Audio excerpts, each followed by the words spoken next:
Food is for sharing and building community and having with other people. Am I craving something crunchy or something sweet? If it's cold out, I want something warm and nourishing. If it's hot out, just something lighter and easy to digest. Food is a necessary part of life, although not everyone has the luxury and equal rights to have food. You had to eat all your food because food was precious. When we act on solutions to have access to nutritious food, we can build healthy communities and enrich lives. I love food. Food is like life to me. I do everything around food. All my events surround food. Everything just revolves around food, so it's fun for me.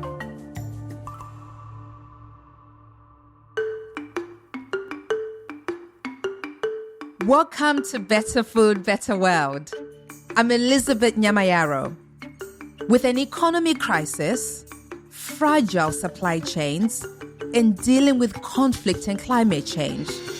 In this episode, we'll hear from those in the know, talk through with them what the problems are, and find solutions to food systems.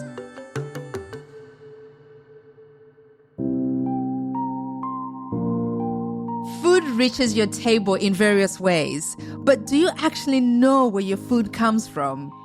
My food comes from mostly, honestly, just the grocery store, which comes from a variety of different places, some of which I'm not as educated on as I would like to be. To be honest, I don't really know, and I should really get more into that, do some more research. The grocery store, that's the first source, but, it comes from, obviously so many different areas, like farms, factory, who knows, even across the world. I'm not too sure. I should really do some more research.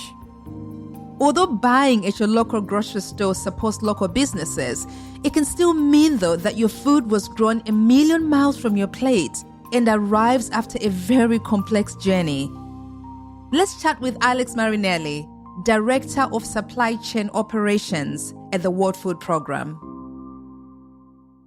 I oversee the role that WFP has in essentially making sure that we can move our commodities, that we have the structures, planes, the trucks, the warehouses, and the ships to buy the food that we need to buy and move it to the places where it needs to go.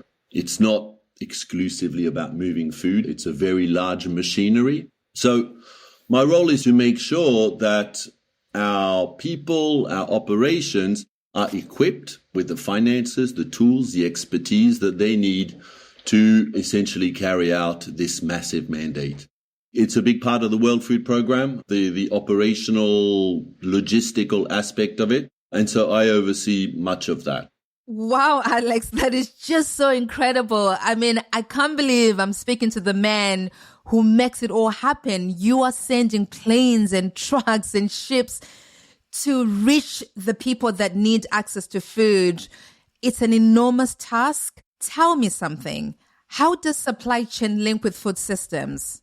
There's an incredible reliance on the global supply chains to support what we now have is a global food system.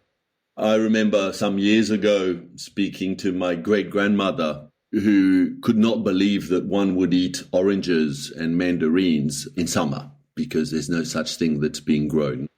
We've evolved, and I've seen part of that evolution. I came on the tail end of it.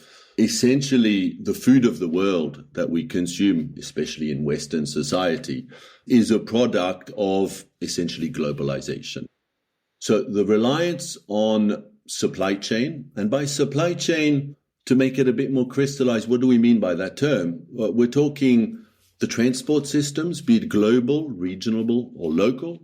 We're talking about the storage. We're talking about the distribution. So you're really talking about a very broad topic which takes any product, in our case being grown or raised, from where it is all the way to the plate where it is being consumed. The impact of supply chain is immense, and of course is more felt the longer the distance. The further the distance, if you will, from the place something is produced to the place where something is consumed, that is where the role of supply chain makes those linkages. And so those supply chain linkages operate at all levels of food systems, be it a very localized food system, a regional, or of course in the case of the developing world and the diversity of products that we have on all the shelves of the developed world, all of those are highly reliant on very sophisticated supply chains. What are the challenges that you're currently facing? The pandemic revealed to us, we didn't feel it necessarily in terms of food in the Western world, but the fragility of this global system of, buying wheat at the other side of the world, having products flow from the southern hemisphere to the northern hemisphere just to be able to provide choices off season. The reliance that we have on global shipping, global air, I think was certainly highlighted as something far more fragile than maybe the global consciousness knew about in the pandemic. At the end of the day, it's a virus, but it has halted and caused immense disruptions across the global supply chain systems. So yes, in some cases, some people are not able to buy a home gym because there's a backlog in China. Fine. It's felt far more acutely, of course, in the developing world, but there is a certain fragility to this global system. And I think the pandemic has flagged this. It certainly has in our profession. You are a man full of solutions, so I'm curious, what are the solutions? A food system is an extremely fluid piece. Some years we'll have bumper harvests in some areas, with all of the problems that go with that. Poor storage, losses. Some years you'll have crop failures. And then suddenly we've changed the dynamics, food prices go up, and then poverty is really felt in urban and rural areas. So it's not a static fix. At the end of the day, I feel that it is something that we could fix as a global population, because it does make sense that if we are growing enough food, that we should be able to have a better equitable distribution mechanism.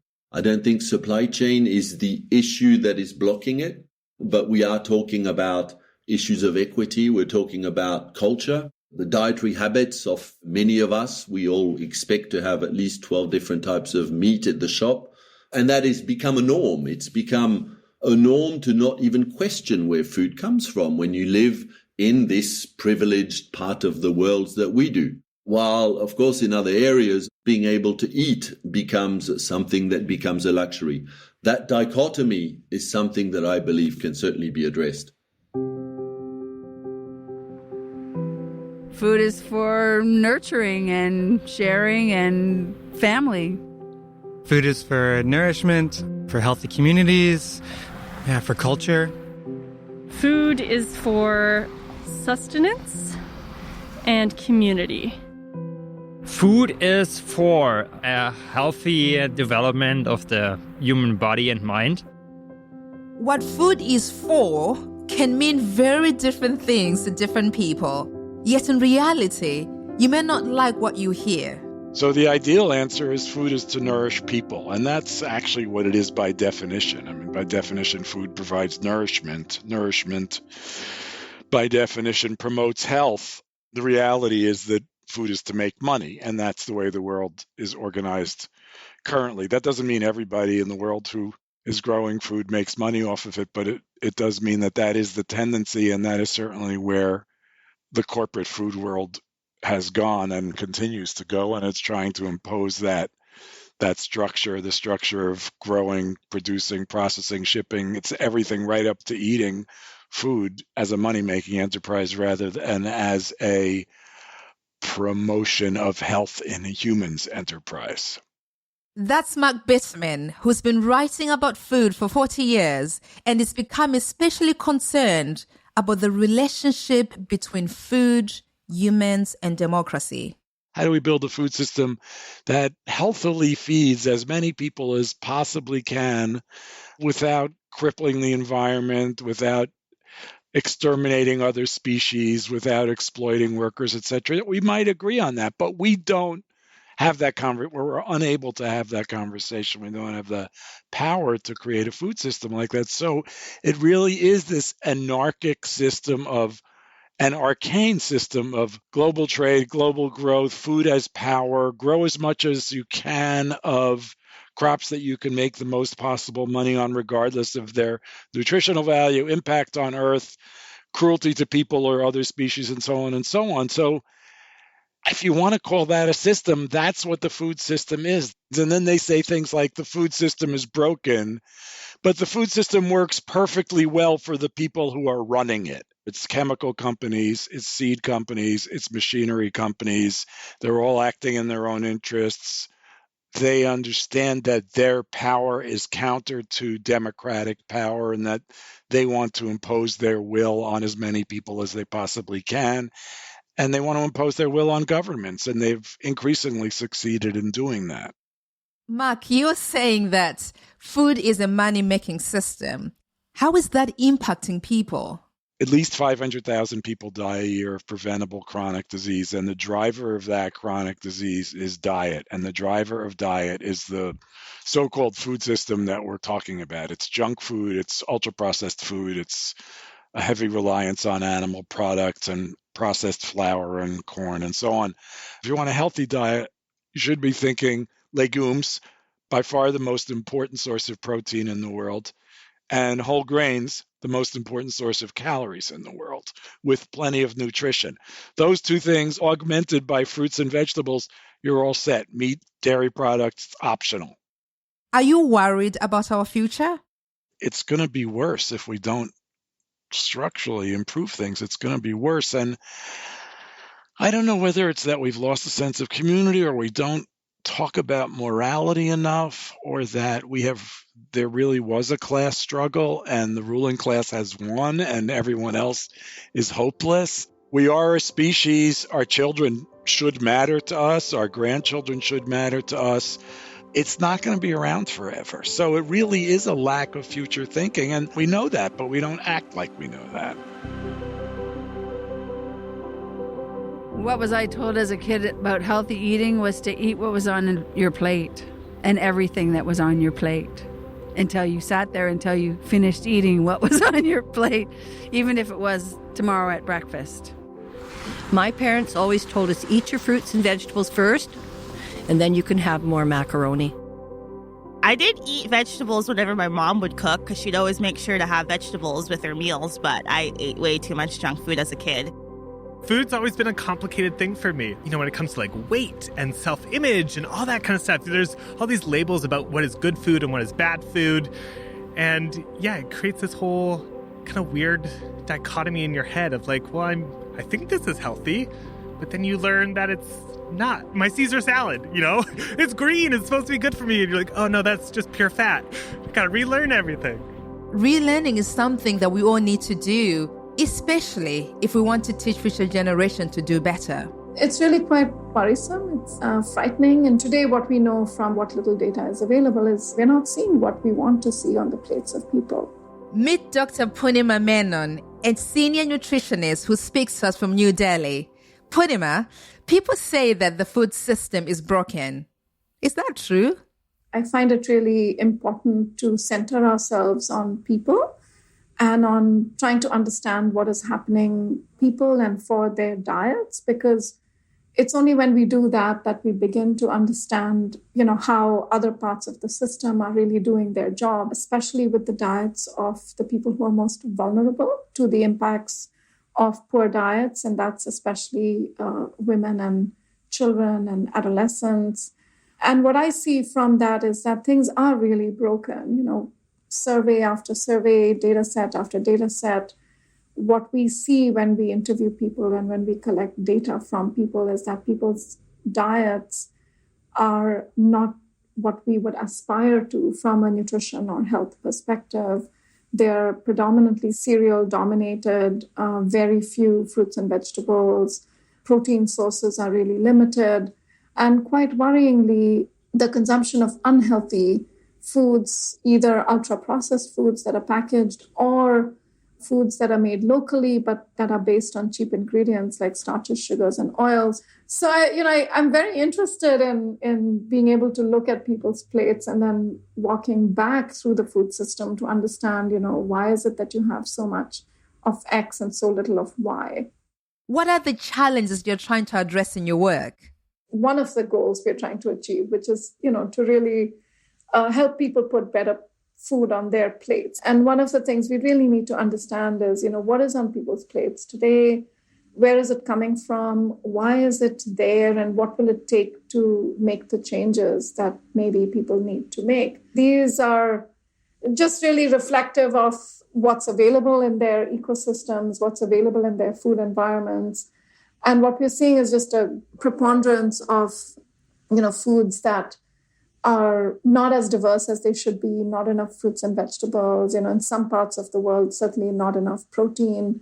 And I think it's really important that we focus in and look at people and look at people's plates and then walk back from those plates to say, well, why is it that in region X or in district Y, why is it that you're seeing the kinds of plates that you're seeing? And what is it that can tell us about what's happening in their food system? So if I see predominantly rice-based plates somewhere with very low amounts of other things, I really need to walk back from there and say, hey, what's going on here? Is this because the other commodities or the other foods that, should be on people's plates are too expensive? Is it that they're not available? Is it that they're too difficult to prepare in the context of the lives that people have? Is it just a question of taste? And, it's going to be one or many of those. But if we can find the most salient reasons for why people's plates look the way they look, then I think we identify the levers in the food system.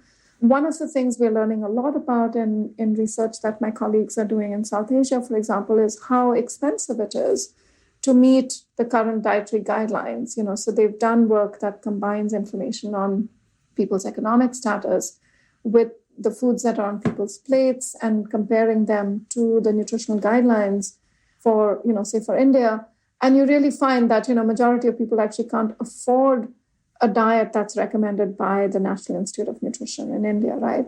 We don't know how things are going to reshape people's plates. We don't understand why things are there in the first place. Tell me, what role does price play in making food inaccessible? Affordability is a huge, huge, huge concern. We really have to look at options around solving for affordability. And social safety nets can take very different forms. They can take the form of providing families with basic foods so that they can, use their resources to buy healthier or other diverse foods. It can take the form of giving families cash transfers so that they can, increase their own purchasing power. So I think there are options. There's a reason that rice is so cheap, for example, compared to other, say, vegetables. It's because lots of different things in the food system for rice have been sorted out. Farmers get incentives, you have available inputs that go into agriculture. You just have a whole set of things on the chain for that set of commodities has really been sorted out in many parts of the world, whereas it hasn't fully been sorted out for other commodities that should be on people's plates. What can people do to fix these problems? Every act of eating involves some element of choice. And I think if we understand sort of basic nutrition principles of diversity and color, and it helps people and consumers make better choices. People working in agriculture today, for example, whether you're researchers or farmers or businesses or anything else, should really be working very, very hard on trying to figure out how am I going to put more diverse foods into markets around the world at a price point that works both for farmers and for consumers. I think anyone who's working on food safety nets, for example, and we have plenty of people working on food safety nets around the world, has to be also taking a nutrition lens to the food safety nets, right? So if I'm government X or agency Y, when I design a food safety net package, what are the foods that we're going to put in that safety net package? What will it require us to do in our food production and procurement system to maybe reshape some of those to be more nutritious?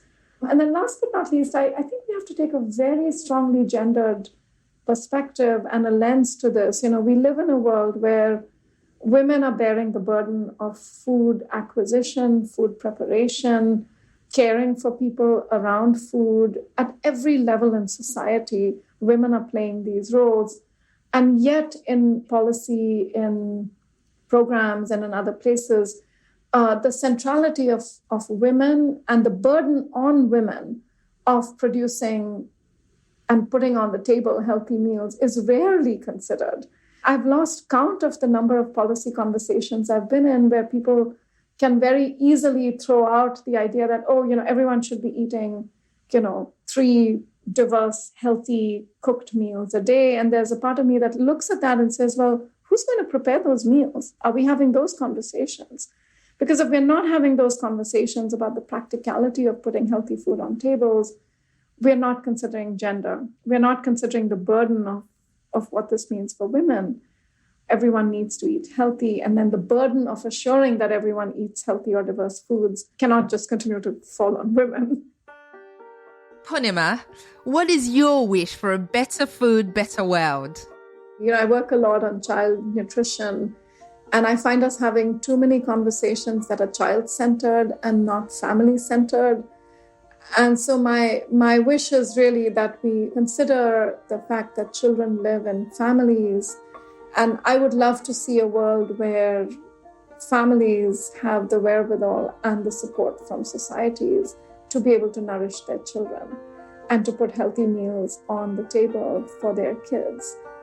Because children belong in families, and when policies and when programs, we're all obsessed with children and stunting and wasting and what have you. And we keep forgetting that children live in families.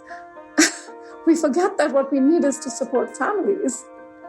And so that's what I really want to see. I'd love to see sort of a people-centered, human-centered, family-centered view of reshaping food systems to be able to deliver what we know is so important, healthy meals, nutritious, tasty meals for everyone in the family.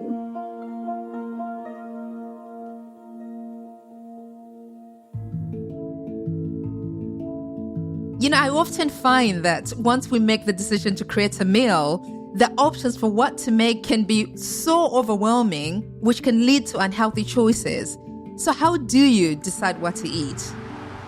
We have a diabetic in our family, so we follow the diabetic food groups with very little processed food or sugars or white flours, rice, that sort of thing. So that's what we follow most of the time. I would actually mostly go with what my body tells me to eat. I decide what to eat every day based on the price and based on the availability.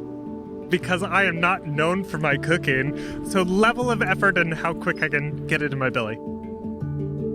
Esra Shaiban plays an important part in making sure that tasty food has nutrients. So even if we decide to eat something that is more readily available or easy to make, that it can also be more nutritious. Before we jump into the big questions, Esra, I was curious because you studied food science and nutrition. Why was that important to you and what led you to that dream?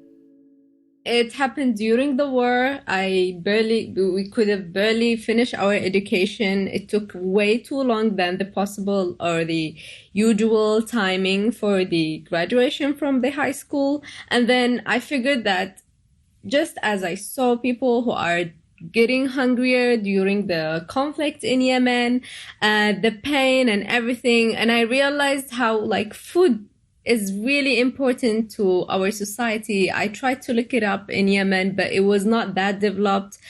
So I had to travel and take it as a major outside Yemen in order to learn and really get that much of benefit of the education. And then hopefully one day I'll be able to come back and try to apply it in my country.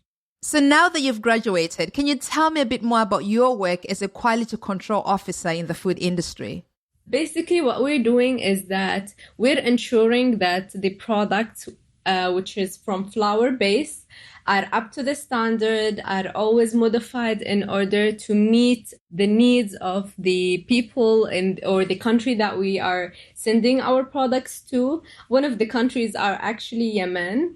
And we're trying to improve the product by adding enzymes and vitamins that are suitable, and at the same time, it improves the quality of the product.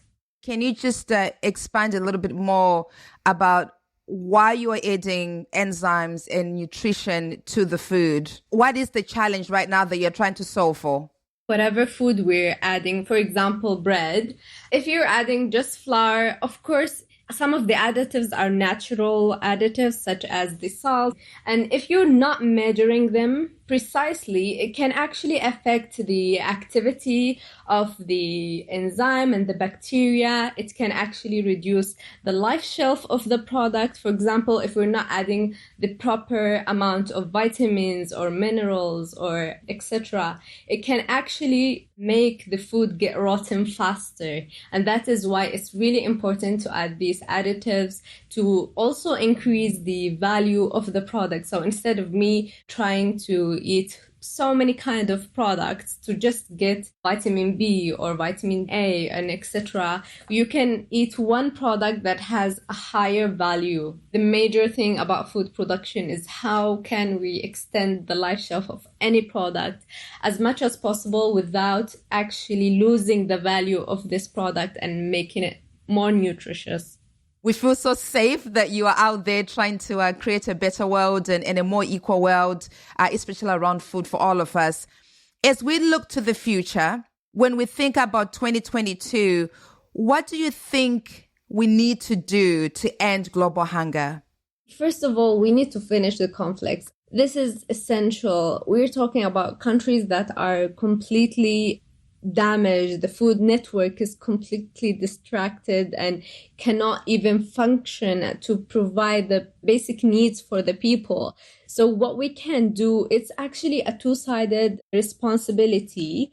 The first side is from the governments and the authorities to improve the business climate, to improve the water and agriculture sector, to actually encourage people to invest in these sectors and not to neglect it, because we always forget that food sectors actually makes a huge impact on the environment. I mean, we're talking about food production that uses generators, which uses fuels, not to mention the greenhouse gas and the chemicals that are used and how they're being wasted or how are they being used in a way that can actually help the environment and not destroy it further, and to scale up the climate resilience across the food system and also strengthening the food and environment and changing customer behaviors. And the second sided, which is toward us as daily customers, we must pay attention to our food habits. We need to educate ourselves more and our rights as a customer and to understand the food labeling, because it could be so misleading if we don't understand it. To adapt to a healthier diet, we can just simple steps, just like buying what we need, cooking in a proper manners, because people think that cooking is just simple. You just add the ingredients and that's it. But we need to understand how is it affecting each product. If I'm adding this ingredients, how is it affecting the other one? Is it actually harming us or is it not harming us? We need to actually also teach our kids to respect food. Children will do whatever the parents do. So I believe that if we start by ourselves, by changing our habits and learning how to deal with food, kids will follow. And this is a very good way of changing the future. Thank you so much, Esra, for these very practical tips that, anybody, no matter what level you are at, if you're a decision maker, I think it's very clear that, one of the core things that you've highlighted is that we've got to end conflict. Conflict is still the leading cause of hunger right now, and a lot more work needs to be done on that front. And of course, you've also taken it really down to the consumer level, to the everyday person, and teaching them to be mindful about how we are consuming food, how much we are buying, avoiding food waste, thinking about not only cooking our food, but also really thinking about what is it that we are cooking and how is this going to nourish our bodies. I want to ask you a final question. What is your wish for a better food, better world, Esra? My wish is to start to shift to a healthier diet, to include more sustainable conditions that can actually contribute to reducing health and climate change costs. because eventually the hidden costs of diet are much lower compared with the current consumption patterns. So if we are just taking those small steps, we can make a huge difference, and we can actually have a future for our kids, for our grandkids. Let's go back to Alex Marinelli. Alex, what is your wish for a better food, better world? Is for somebody listening to these programs to understand what we just said, that food for granted, diversity of food, the fact that one may get angry if they don't have their bananas from Costa Rica in the shop, as the example. So raising the awareness of what it takes to bring food to a plate through the shop, through the retail systems, and to really value the diversity that we have, to value the food that we have. So if there's a wish, it's bring that awareness of what it takes to feed somebody, and for people to sort of start to really get that understanding that, hey, it's not that straightforward for me to have my potatoes on my plate today. And just raising that awareness, if only that, to me, that would be my wish, because that thinking triggers so many other thoughts. My wish for a better food, better world is that we take these conversations as food for thought and really use them as a foundation to start to think about our relationship with food, the kind of food that we consume, and its impact on our environment and on each other. Thank you so much for listening to Better Food, Better World. If you enjoyed these episodes, let us know by reviewing the show. And also, I hope that we continue the conversation through the hashtag Better Food, Better World.